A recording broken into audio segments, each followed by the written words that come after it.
Olá, o programa Conexão Potiguar de hoje vai falar sobre empreendedorismo.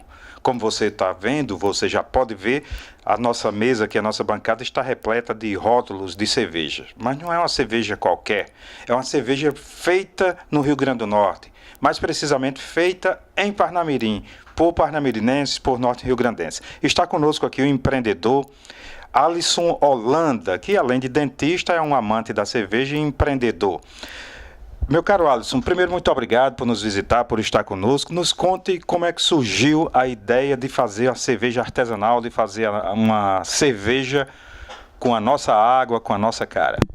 Bom, na verdade, foi uma oportunidade que surgiu com a necessidade, né? Eu precisava de uma cerveja diferenciada, não estava me adaptando mais às cervejas comuns de massa. E na época, em 2009, eu fui apresentado a esse novo mundo, né? Esse universo das cervejas especiais. Então, naquela época, como era muito difícil o acesso aqui, ainda hoje não é tão fácil, né? Não são todos os locais que vendem cervejas especiais. E aí eu peguei essa oportunidade e comecei a estudar sobre produção de cerveja, vi que poderia ser feita em casa, e comecei a fazer cerveja em casa, eu e meu pai. E a partir daí, esse amor, essa paixão, a gente foi evoluindo no processo produtivo, na aquisição de equipamento, na construção, confecção de tudo, na busca de uma cerveja que fosse equilibrada e que tivesse algo de extraordinário, algo de fora, mas que também fosse regionalizada para o nosso paladar aqui. Então a ideia surgiu bem que mesmo naturalmente, né? A princípio eu não tinha a intenção de ser um dono de uma fábrica de cerveja, mas eu fiz na verdade para mim. Então como ela é feita para mim e para meu pai, para meus amigos, então ela tem muito amor envolvido nesse processo de produção. E à medida que a gente foi fazendo as cervejas e disponibilizando gratuitamente para os amigos foram nos incentivando também a produzir e por que não vender, né? Eu disse. E aí você foi já construindo o seu público-alvo. Exatamente. O público de cervejas artesanais ele tem crescido no Brasil, né? Isso a gente já sabe que historicamente na Europa, nos Estados Unidos, esse movimento é bem anterior, é bem assim, na verdade, na Europa, desde que o homem é homem que existe a produção de cerveja lá. Aqui a gente foi doutrinado praticamente numa ponta do universo de cerveja muito pequeno, muito restrito, que são as cervejas lagers, né? E que são dessas grandes cervejarias. Mas existe um leque infinito de possibilidades de cerveja, até bem maior do que o universo do vinho. A possibilidade de maltes e a quantidade de ingredientes que podem ser combinados para formar categorias de cerveja. Então, o brasileiro está despertando para isso agora, né? E não é diferente aqui no Rio Grande do Norte. A procura tem aumentado, graças a Deus, né? A procura por cerveja de qualidade, as pessoas estão querendo provar algo diferenciado, algo novo, algo que possa também não só a questão do álcool, a busca do álcool, mas agregar um paladar, agregar um aroma, agregar uma sensação de bem-estar. Então é isso que a gente tenta trazer nas cervejas. A gente tenta trazer esse universo do mundo, uma amostra, uma pequena amostra, são 9 tipos de cerveja, mas que a gente está tentando trazer, pensar isso, as melhores receitas que podem se adaptar para o nosso paladar aqui da região. Nós, quando discutimos sobre cerveja, é diferente quando tomamos vinho, né? Costuma-se dizer que o vinho é uma bebida cultural, onde você começa a falar sobre a terra na qual ela foi produzida, o clima na qual aquele vinho foi concebido, não é? Enfim, o armazenamento, o tempo que a uva foi retirada da plantação. Essa mesma magia, essa mesma mística existe em relação à cerveja, mas nós aqui pouco fazemos, né, na nossa cultura, né? Na verdade, como eu estou dizendo, o movimento tanto é novo, recente, mas assim como tem sommeliers de vinhos, existem de cervejas também. E esse tipo de rodada de conversa, de complexidade de malte, procedência do malte, do lúpulo, tudo isso é discutido hoje em dia, tudo isso também nas rodas de cerveja, né? Você não vê mais aquele pessoal tomando a cerveja por beber, não. Você vê pessoas trazendo grupos de amigos se juntando para degustar realmente, para tentar descobrir aquelas nuances de sabor, de aroma de cada cerveja, Então isso está criando também uma cultura tão parecida quanto a do vinho. E nessas conversas também eleva-se também o padrão social, cultural da coisa, né? A origem das cervejas, de onde vem, desse malte vem de onde, como é que é o processo de produção da cerveja. Então, esse universo é um universo que também é novo, mas é um universo que está sendo bem explorado aqui. Inclusive, já tem até curso de sommelier aqui, que foi trazido do Rio de Janeiro para cá. Está acontecendo aqui na nossa cidade também, preparando as pessoas para justamente identificar esse tipo de ramo, essa nova possibilidade, né?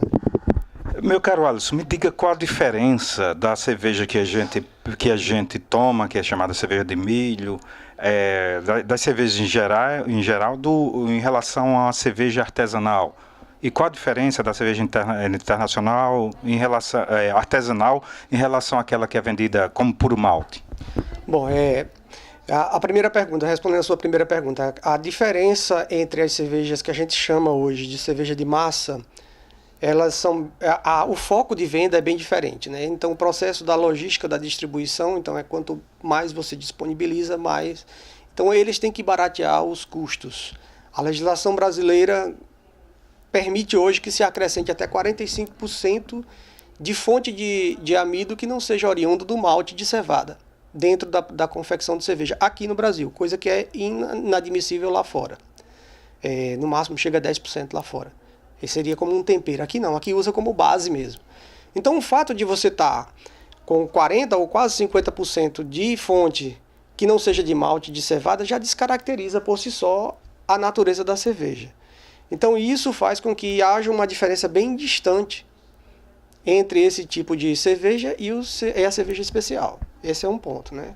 A outra pergunta sua, você pergunta em questão do mundo, né? Como é que isso é visto, né? Então, a questão da cerveja artesanal no mundo, esse termo artesanal ou especial, a gente só emprega normalmente aqui no Brasil, porque lá fora é cerveja. Não existe a bebida de milho. Quando a gente mostra as nossas cervejas de massa, eles riem da gente, né? Dizem isso não é cerveja isso não é de cevada, isso é de bebida de milho com cevada. É outra coisa, é uma bebida fermentável, também como uma cerveja, mas não é considerado bem cerveja. A gente precisou fazer essa diferenciação porque, inclusive, as grandes cervejarias, né? A Ambev está mudando também o foco dela, está comprando cervejarias que estão fazendo sucesso, está tentando entrar nesse ramo também, né? Ela tá sabendo que tem que ter duas vertentes, né? A vertente do popular, que é para disponibilizar realmente a bebida, como em qualquer outro canto. No vinho também existe esse ramo também. Os vinhos populares, que são totalmente diferentes daqueles vinhos de ponta, aqueles vinhos refinados que a gente toma. No mundo da cachaça também é igual. Existe aquela aguardente que é feita para massa, para o povão, e existe uma outra que é feita justamente para exportação, com outra pegada, um laço gourmet muito forte, um laço com essa questão da identidade, da cultura, da sociedade, dos ingredientes. Agora, eu lhe pergunto, é um desafio fazer uma cerveja diferenciada que obviamente aumenta o custo? Imagino que ela é mais cara do que a cerveja de massa, não é? Qual é a sua estratégia, o seu desafio para ganhar escala, já que a gente sabe que as empresas crescem quando ganham escala? Na verdade, é um desafio muito grande empreender aqui no estado do Rio Grande do Norte, né? A gente não tem nenhum tipo de incentivo para esse novo ramo que existe agora, como outros estados o têm, né? A nossa carga tributária aqui é muito alta. Fora isso, o Rio Grande do Norte não produz nada de nenhum dos insumos da cerveja, ou seja, nada do malte, nada do lúpulo, nada da levedura, tudo isso tem que ser importado. E tudo isso, quando bate, tem a taxa de importação que cai no Brasil, normalmente no sul e sudeste. E quando esse material chega aqui para a gente ainda tem uma diferença de tributação que a gente tem que pagar de ICMS altíssima, porque o estado do Rio Grande do Norte é um dos mais altos que tem. Então isso tira um pouco a nossa competitividade, sabe? Isso tira um pouco, por exemplo, a gente tem estados como o Rio Grande, como a Paraíba e o Pernambuco, que estão investindo nessa área. Existe uma série de incentivos para eles lá, para os pequenos, para eles se desenvolverem, porque há um entendimento de que uma cervejaria dessa desenvolvendo, ela vai criar uma conexão direta com a cidade, com o estado, né? Vai aumentar o campo de emprego, esse tipo de coisa, a empregabilidade das pessoas. E aqui não existe nenhum tipo de incentivo, muito pelo contrário, a burocracia é pesada, é difícil. E você empreender aqui no estado realmente é uma luta, uma dificuldade, mas, como eu disse a você no começo, eu não encaro as dificuldades como uma coisa negativa, eu encaro como uma oportunidade de tentar vencer.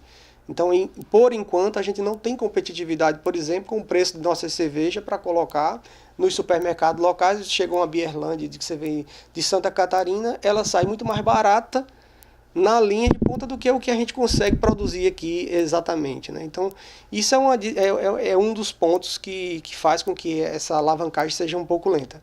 Mas nada que a gente não possa tentar superar isso, né? Aumentando a estrutura, aumentando o volume de vendas e também tentar abrir um mercado fora, quem sabe, né? Então, isso seria uma das formas de alavancar mais toda essa indústria que está nascendo aqui no estado.